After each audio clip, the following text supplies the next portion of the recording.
రాజశేఖర రెడ్డి వచ్చారు, బాగా చేసామని చెప్తున్నాం కదా. ఎందుకు మారిందని పార్టీ అతను ఇలాంటి తప్పు చేశారు, తప్పుడు మీడియా వాళ్ళు చేసుకోవడం బట్టే ఇలా జరుగుతుందండి. అది ఒకవేళ మీరు వ్యతిరేకంగా చెప్పారు ఇంకో మీ మీడియాని కూడా పగల కొడతారండి.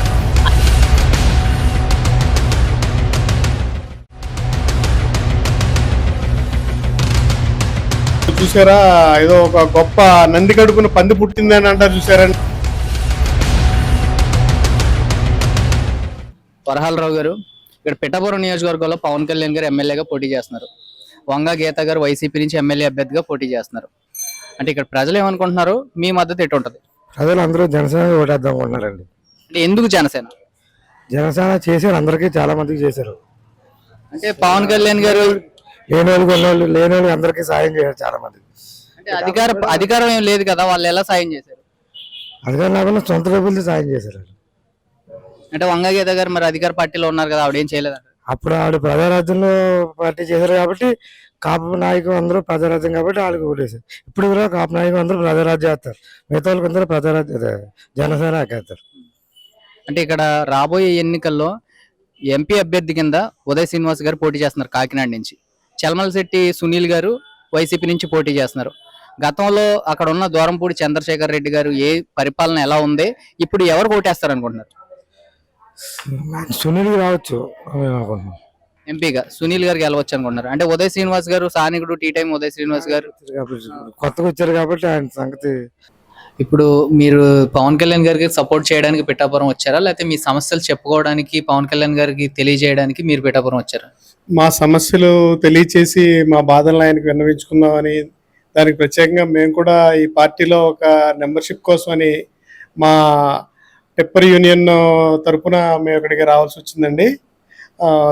ముఖ్యంగా ఏంటంటే మేము 2018లో టిప్పర్లు తీసుకుని ఆ ఇసుకి ఆపేయటంతో ఈయన గవర్నమెంట్ రాగానే ఇసుకని మొత్తం కొత్త ఇది పాలసీ తీసుకొద్దాం అనేసి ఇసుకని మొత్తం టోటల్గా ఆపేశారండి.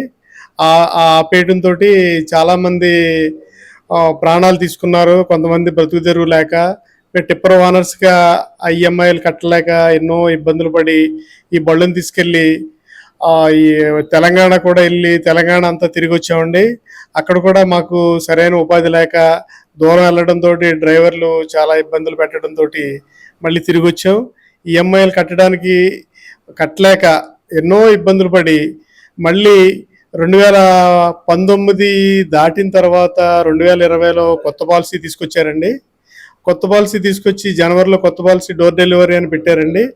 డోర్ డెలివరీని ఒక 6 మాసాలు 7 మాసాలు దిగ్విజయంగా రన్ చేశారు. ట్రిప్పర్ డ్రైవర్లు అందరూ భోజనం చేస్తున్నారు, ఓనర్స్ అందరూ బాగున్నారు అనేటప్పటికి దాన్ని మళ్ళీ పాలసీ మార్చేసి అది JP వెంచర్స్ వాళ్ళకి ఇచ్చేసామని చెప్పేసి ఈ టిప్పర్స్ వాళ్ళందరినీ ఆర్థికంగా నానా దెబ్బ కొట్టడం జరిగిందండి.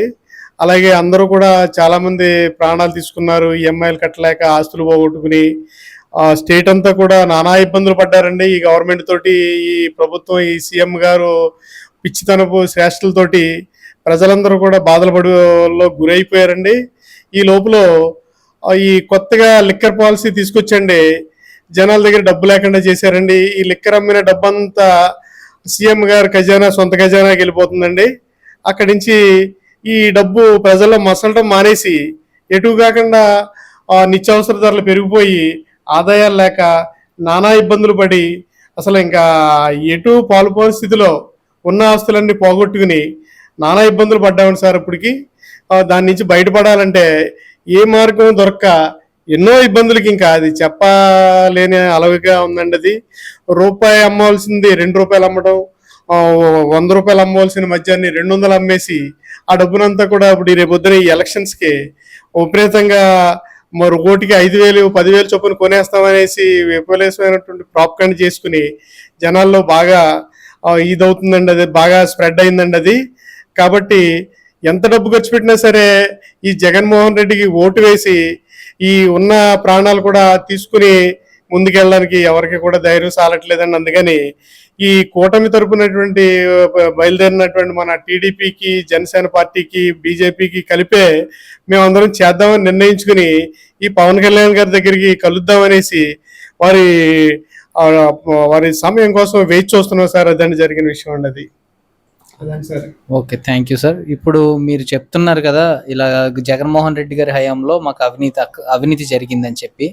జగన్మోహన్ రెడ్డి గారు బ్రహ్మాండంగా పరిపాలించేసాం, ఏ అవినీతి జరగలేదు, ప్రజలందరూ మాకే ఓట్లు వేస్తారు, 175కి 175 అంటున్నారు. దాని మీద మీ అభిప్రాయం ఏంటి? ఇప్పుడు మొన్న టీవీ చూస్తే అండి, అక్కడ హాస్య నటుడు పృథ్వీరాజ్ మాట్లాడాడండి, 175కి 175 వస్తుంది అనేసి అందరూ అన్నారండి అని అన్నాడండి అతను. అందులో 175లో 7 తీసేస్తే 15 ఉంటుంది అన్నాడండి. ఇప్పుడు పరిస్థితి చూస్తే అలాగే ఉందండి. అది నిజంగా జరిగేటట్టుగా ఉందండి అది. ఇతని పేరు చెప్తే ఓటర్స్ అందరూ భయపడిపోతున్నారండి. ఏదైనా ఇతను డబ్బు ఇస్తే ఎంతో కొంత కవర్ చేసుకుని ఆ డబ్బుతో ఏదో కొద్ది రోజులు ఏదైనా ఇచ్చేసుకుందామని చూస్తున్నారు తప్ప ఇతనికి మనస్ఫూర్తిగా ఓటేద్దామని, ఇతను గెలిపిద్దామని. ఇంతకుముందు రాజశేఖర రెడ్డి ఇలాంటి మహానుభావుడి కడుపున ఏదో చూసారా, ఏదో ఒక గొప్ప నంది కడుపున పంది పుట్టిందని అంటారు చూసారండి. అలాంటి చందంగా తయారయ్యి ఇతను ఇంట్లో సొంత చెల్లుల్నే ఉద్ధరించలేనటువంటి వాడు ప్రజల్ని ఏం ఉద్ధరిస్తాడు? అందరిని చెల్లెమ్మలు, అన్నయ్యలు, మావయ్యలు అంటూ అది చాలా తప్పుడు మాటలుగా ఇది చేస్తున్నాడండి ఇతను చేసి పాలసీ అంతా తప్పండి. ఇతనికి ఎవరు ఓట్లు వేసేవాళ్ళు ఎవరు లేరు సార్. అదండి జరిగిన విషయం. అంటే ఎలక్షన్ కమిషనర్ రీసెంట్ గా కూడా కొన్ని వ్యాఖ్యలు చేశారు. వాలంటీర్లు, సచివాలయ సిబ్బంది పాల్గొనొద్దు, పెన్షన్ పంపిణీలో కానీ ప్రభుత్వ కార్యక్రమాల్లో కానీ పాల్గొనొద్దు అన్నారు. దానికి జగన్మోహన్ రెడ్డి గారు పబ్లిక్ మీటింగ్ పెట్టి పవన్ కళ్యాణ్ గారు లేదా చంద్రబాబు నాయుడు గారు కంప్లైంట్ ఇవ్వడం వల్ల వాలంటీర్లు రాలేదు, అందువల్ల అవ్వాతాతలు కొంతమంది చనిపోతున్నారు అంటున్నారు. అది ఎంతవరకు వాస్తవం? అది అసలు చాలా తప్పండి. అది జగన్మోహన్ రెడ్డికి ఏం మాట్లాడుతున్నాడో ఏం చేస్తున్నాడో అతనికి తెలియట్లేదండి. అతను చేసి అన్ని పిచ్చి పనులండి. అయ్యి కణాల మీద తిరగడం కాదు. ఒకసారి సామర్లకోట నుంచి పిఠాపురం వస్తే ఆయన పరిస్థితి ఏంటో అర్థం అవుతుంది. రోడ్లు ఎలా ఉన్నాయి. ఒక్క సామర్లకోట నుంచి పిఠాపురం బస్. రీసెంట్ గా ఆయన బస్సులో తిరుగుతున్నారు. ఇక్కడ పవన్ కళ్యాణ్ గారికి ఏమో వారాహి యాత్ర క్యాన్సిల్ చేశారు. అంటే ఇప్పుడు పవన్ కళ్యాణ్ గారు ప్రజల మధ్యలోకి వెళ్ళి ప్రజల్లో కలుస్తున్నారు, ఆయన బస్సుల మీద వెళ్తున్నారు. వీళ్ళిద్దరు ఎవరు నమ్ముతారు ప్రజలు? ఎవరు నమ్ముతారంటే ఏంటో నమ్మకం అనేది మనసులో ఉండాలి సార్. ఆయన ఇప్పుడు మొన్న చేసింది ఎంత దారుణమైన పరిస్థితి. రోడ్ల వెంట తిరుగుతూ చెట్లు కొట్టేయడమా, పక్కన ఉన్న వాళ్ళకి మూసేయడమా, స్కూళ్ళు మూసేయడమా, బస్సుల మీద ఏమో బస్సులన్నీ తీసుకెళ్లి ఈ ఆ యాత్రలకి ఈ యాత్రలకి ఆ ఫంక్షన్లకి ఈ ఫంక్షన్లకి పెట్టాడు. స్కూళ్ళకి సెలవులు ఇచ్చేసాడు. ఎప్పుడైనా చూసావా? నా వయసు 65 సంవత్సరాలు. 65 సంవత్సరాలు జలగం వెంకటరావు గారి దగ్గర నుంచి చీఫ్ మినిస్టర్ చూసుకుంటూ వచ్చాం. ఇలాగ ఎవడో కూడా చేయలేదు. చెప్పండి సార్. నా పేరు కన్నారావు అండి. మీరు ఇక్కడ పిఠాపురం స్థానికులా సార్? మాదాపురం ఉన్నది, పిఠాపురం మండలం ఉన్నది. పిఠాపురం మండలం మాదాపురం. అంటే ఇక్కడ ఇప్పుడు ఎలక్షన్ మూవ్మెంట్ అయితే ఉంది. ఇప్పుడు మే 13వ తారీఖు ఎలక్షన్ జరుగుతుంది. పవన్ కళ్యాణ్ గారు జనసేన పార్టీ నుంచి, వంగా గీత గారు వైఎస్ఆర్సీపీ నుంచి, అదేవిధంగా ఎంపీ అభ్యర్థి కింద ఉదయ్ శ్రీనివాస్ గారు కాకినాడ ఎంపీ అభ్యర్థి కింద పోటీ చేస్తున్నారు. చలమలశెట్టి శ్రీనివాసరావు గారు వైసీపీ నుంచి. అంటే మీ మద్దతు ఎవరికి ఉండబోతుంది? పవన్ కళ్యాణ్ ఉంటుంది. పవన్ కళ్యాణ్ గారి కంటే ఒకసారి కూడా ఎమ్మెల్యే గెలవాల, 2 చోట్ల ఓడిపోయాడు, ఒక్క సీట్ కూడా లేదంటున్నారు కదా వైసీపీ వాళ్ళు. వైసీపీ లేపనండి, ఒక సీఎం ఉండే కేటగిరీ వ్యక్తి ఇక్కడ పోటీ చేస్తున్నాడు. ఈ నియోజకవర్గాన్ని ఒక సీఎం కేటగిరీ పోటీ చేస్తున్నాడు. ఎందుకంటే మాకు 100కి 90% అతనితో పడితే ఓట్లు బంపర్గా.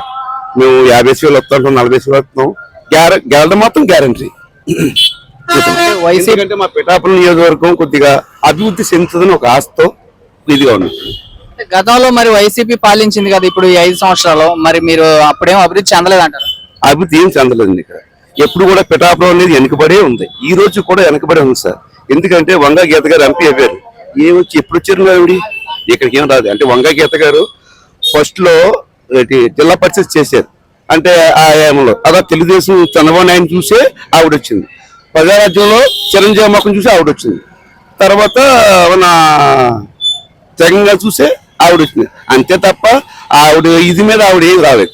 అంటే మేము బ్రహ్మాండంగా పరిపాలించేసాం, 175కి 170 వస్తాయని చెప్తున్నారు కదా వైసీపీ వాళ్ళందరూ. పూర్తి మాటలండి, జరిగిన మాట కదండి. కావాల్సింటే ఎవరిని కనుక్కోండి, నన్నే కాదు ఎవరిని కొనుక్కోండి. 100కి 19% పవనే వస్తుంది మా మండలంలో, మా నియోజకవర్గంలో. ఇది మాత్రం సూపర్. అంటే ఎంపీ కింద ఉదయ్ గారు పోటీ చేస్తున్నారు, టీ టైం ఉదయ్ గారు. అటు నుంచి చలమలశెట్టి సునీల్ గారు పోటీ చేస్తున్నారు. సునీల్ గారు ఆ పార్టీలోంచి ఈ పార్టీకి వచ్చారు, ఈ పార్టీ నుంచి ఆ పార్టీకి వచ్చారు. ఇతను ఎవరో మన ఉదయ శ్రీనివాస్ గారు పవన్ కళ్యాణ్ ముఖం చూసేస్తారు తప్ప ఉదయ కళ్యాణ్ ఇక్కడ కూడా చాలా మంది తెలియదు, తెలకపోవచ్చు. నాకు మాత్రం తెలియదు, కానీ పవన్ కళ్యాణ్ చూసి మేము వేస్తాం ఓటు. ఎలాగా మామూలుగా జగన్ గారు చూసి ఎంపీ ఓటు ఈవిడికి ఎలా కొట్టారో మన వంగా గీత గారికి అదే టైం అలా కొట్టారు. ఇది మాత్రం అన్నేగా ఎవరు కనిపించింది. అంటే ఎంత మెజారిటీ రావచ్చు అనుకుంటున్నారు పవన్ కళ్యాణ్ గారికి కానీ ఉదయ్ శ్రీనివాస్ గారికి? అనుకోవడం ఉదయ శ్రీనివాస్ కి ఎంత మెజార్టీ చెప్పలేం. పవన్ కళ్యాణ్ మట్టుకు మాత్రం 40-50 40,000 వరకు. గ్యారెంటీ. Okay, thank you. చాలా ఏరియాలు తిరుగుతుంటాను. ఇంచుమించు మన నియోజకవర్గం అంతా తిరుగుతాను. కోర్టులో కాకినాడ కోర్టులో చేస్తున్నాను. తర్వాత నేను పెరిగి వ్యాపారాలు ఉంది. నేను ప్రతి ఒక్క పల్లెటూరుని వెళ్తుంటాను. ప్రతి ఒక్క గ్రామం కూడా ఇసాడ్ ఏరియా నేను పెరుగు చేస్తుంటాను. ప్రతి కొంతమంది ఏమన్నారంటే మామూలుగా ఇలా చేస్తా వెళ్ళిపోతా అలా అయిపోతా కొంతమంది అన్నారు వ్యక్తిగతంగా. వాళ్ళకి ఎవరి కూడా చెప్పాను, అమ్మ ఒక సీఎం కేటగిరీ వ్యక్తి మన నియోజకవర్గం చేస్తున్నాం కాబట్టి మనం ఎలా గెలిపించుకుంటే మన పెట్టాపర వర్గం నియోజకవర్గం ఒక అభివృద్ధి చెందుతుంది. అది మీ పిల్లలుగా మీ ఇంట్లో కూడా ఆలోచించుకుని చూసుకోండి అని కొంతమంది చెప్పడం జరిగింది. వాళ్ళ సాయంకాలంగా తిరుగుబాటు వచ్చింది, మార్పు వచ్చింది. అంటే ఇప్పుడు జగన్మోహన్ రెడ్డి గారు ఏ సభ పెట్టినా జనాలందరినీ పోస్ట్ చేసి పవన్ కళ్యాణ్ గారు పెళ్లిళ్ళ గురించి మాట్లాడతారో, అసత్య ప్రచారం ప్యాకేజ్ అని మాట్లాడతారో, అవన్నీ నిజాలు అంటారా అబద్ధాలు అంటారు? అవి ఏం నిజమని ఎవరికో పరిస్థితి సార్. సార్ మీ పేరు సార్? రాంబాబు అండి. మీరు పిఠాపురం స్థానికులా? అవును సార్. విలేజ్ అండి, గోగువాడ పిఠాపురం విలేజ్. అంటే ఇప్పుడు ఇక్కడ ఎలక్షన్ అయితే మే 13వ తారీఖు ఎలక్షన్ జరుగుతుంది. ఇక్కడ పవన్ కళ్యాణ్ గారు పిఠాపురం ఎమ్మెల్యే అభ్యర్థి కింద పోటీ చేస్తున్నారు. వంగా గీత గారు వైసీపీ నుంచి పోటీ చేస్తున్నారు. మీ మద్దతు ఎవరికి ఉండబోతుంది ఇక్కడ ప్రజలు? పవన్ కళ్యాణ్ ఉంటుందండి.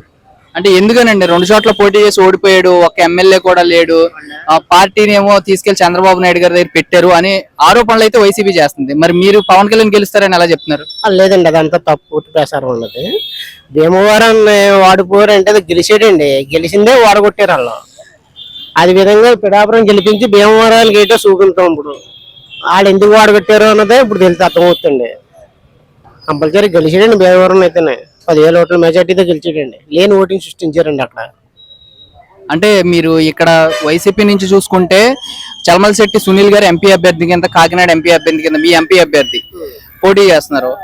జనసేన నుంచి ఉదయ్ కుమార్ గారు, ఉదయ్ శ్రీనివాస్ గారు తెలుసు మీకు, టీ టైం ఉదయ్, ఆయన పోటీ చేస్తున్నారు. ఇద్దరు అభ్యర్థుల్లో వ్యక్తిగతంగా ఎవరు మంచోళ్ళు అంటారు? వ్యక్తిగతంగా అంటే అండి ఎంతో మంది హెల్ప్ చేస్తున్నారండి. ఉదయ్ సింగ్ గారితో చాలా మంచోడు అతను, చాలా బాగా టాక్ ఉందండి. మాకు వచ్చిన కొద్ది రోజుల్లోనే కూడా బాగా చేసాడండి పాపం. తిరిగి ఎవరికైనా ఏమన్నా ఆపద ఉంటే నన్ను కలవండి, మెసేజ్లు పెట్టి ఫోన్లు ఇచ్చి అందరికి కూడా బాగా దగ్గర పెట్టండి.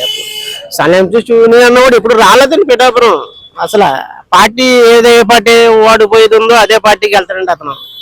సలహం చెట్టు అంటే చలమలశెట్టి సునీల్ గారు వెళ్తే ఆ పార్టీ ఓడిపోతుంది గ్యారంటీ అండి. అది గీత గారు అంటారా 5 సంవత్సరాలు ఇప్పుడు ఎంపీ చేసిందండి, 1 రూపాయి పని కూడా చేయలేదండి ఎక్కడ పిఠాపురం. కాకినాడలో ఇప్పుడు కబ్జా చేసి సంపాదించుకున్నారు తప్ప ఇప్పుడు ఏమీ లేదండి. ఇక్కడ అయితే ఎప్పుడు వచ్చిందే లేదండి. అంటే ఎప్పుడు ప్రతి ఎలక్షన్ కి గీత గారు ఒక ఛాన్స్ ఇవ్వండి అని అడుగుతారు. ఎన్ని ఛాన్సులు ఇచ్చారు, ఇంకెన్ని ఛాన్సులు ఇచ్చారు? ఇంటికి 10 సార్లు వెళ్ళేవండి మేము. ఇంకా ఈ డ్రైనేజీకి ఇలా కాలువ గోడ కట్టమని ఇలాగనే ఇప్పుడు కూడా వచ్చి అలాగే ఉంటుంది, కానీ ఎప్పుడు కట్టలేదండి, రాలేదండి, అంటుందండి. అలాగా ఏం చేయదండి ఆవిడ, ఏమి పని అవ్వదండి. ఆ రోజన్నా గీత గారు అంటే ఎవరో తెలదండి. ఇప్పుడు ఆ చిరంజీవి గారిని చూసి ఓట్లు వేసాం తప్ప గీత గారికి ఏమి పని అవ్వదండి.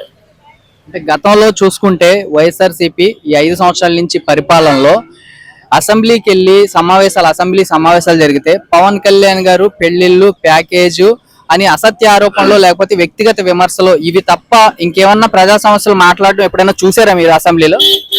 ఏమన్నా ఉన్నా ఆయన దగ్గర ఉంటే కదండి మాట్లాడనాకే. పవన్ కళ్యాణ్ గారు ఏమన్నా తప్పుడు వేశారో ఏమన్నా ఉంటే మాట్లాడచ్చు. ఏమీ లేదని అయ్యే ఎత్తుకుంటారండి వాళ్ళ, అంతకు మించి ఉన్నాయండి వాళ్ళకి. అంటే పవన్ కళ్యాణ్ గారు ఏం చేశారు, మేము బ్రహ్మాండంగా పాలించాం, పథకాలు ఇచ్చేస్తున్నాం, మేమే గెలుస్తాం అంటున్నారు కదా. ఆ పథకాలన్నీ తప్పండి. అప్పుడు 10 మంది పథకాలు అయితే 100 మంది నష్టపోతున్నారండి. ఇక్కడ ప్రతి విషయంలోనూ కూడా డబుల్ అయిపోయిందండి. సరుకు ఏది కొనుక్కోవాలన్నా డబుల్ రేట్ కొనుక్కోవాలండి.